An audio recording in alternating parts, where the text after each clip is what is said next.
সংকটে পড়ে আবারও বাংলাদেশ ব্যাংকের কাছে 10,000 কোটি টাকা ধার চেয়েছে বেসরকারি খাতের ইসলামী ব্যাংক।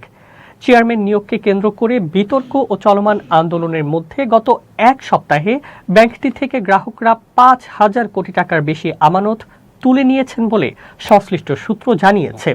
এমন পরিস্থিতিতে গ্রাহকের চাহিদা সামাল দিতে মঙ্গলবার বাংলাদেশ ব্যাংকের কাছে 10,000 কোটি টাকা ধার চেয়েছে ব্যাংকটি। বাংলাদেশ ব্যাংকের সহকারী মুখপাত্র মোহাম্মদ শাহরিয়ার সিদ্দিকী গণমাধ্যমকে জানান, ইসলামী ব্যাংক 10,000 কোটি টাকা ধার চেয়েছে, তবে এ বিষয়ে এখনো কোনো সিদ্ধান্ত হয়নি।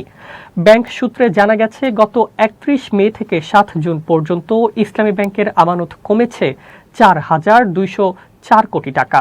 এরপর গত 2 দিনেও আমানত আরও কমেছে বলে জানা যায়।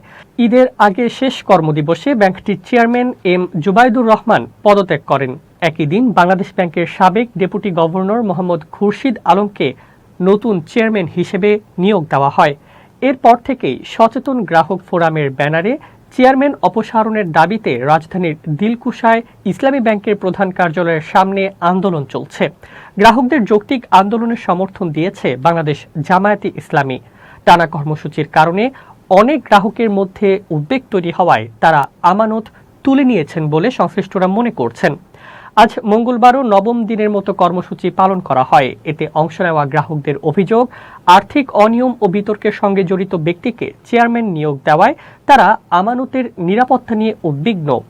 আন্দোলন করা গ্রাহকদের দাবির মধ্যে আরও রয়েছে ওমর ফারুক খানকে এমডি পদে পুনর্বহাল, লুটপাটের সঙ্গে জড়িত কাউকে ইসলামী ব্যাংকের পর্ষদে না রাখা, ব্যাংক রেজুলেশন অ্যাক্ট থেকে 18 ক ধারা বাতিল, এস আলমের দখল করা মালিকানা ও দেশে থাকা সম্পত্তি বিক্রি করে লুট করা অর্থের সমন্বয়, শুধু ইসলামী ব্যাংক নয়, এস আলম যাতে কোনো ব্যাংকে ফিরতে না পারে সেই ব্যবস্থা করা, ইসলামী ব্যাংক সহ সব ব্যাংক লুটকারীকে বিচারের আওতায় এনে দৃষ্টান্তমূলক শাস্তি নিশ্চিত করা।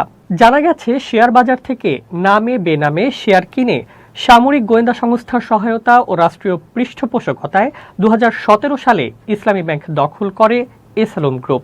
2024 সালের আগস্টে ছাত্র জনতার গণ অভ্যুত্থানে আওয়ামী লীগ সরকারের পতনের পর ব্যাংকটি এস আলমের দখলমুক্ত হয়। এরপর থেকে ব্যাংকটি পরিচালনা করছেন বাংলাদেশ ব্যাংকের প্রতিনিধিরা। ব্যাংকটির 50% ঋণ এখন খেলাপি। ব্যাংকটি এখন আর্থিক সংকটে ভুগছে। এজন্য বাংলাদেশ ব্যাংকের সহায়তা চেয়েছে ব্যাংকটি। এর আগেও বিগত তত্ত্বাবধায়ক সরকারের সময় ইসলামী ব্যাংক কেন্দ্রীয় ব্যাংকের কাছ থেকে নানা ধরনের সুবিধা নিয়েছিল।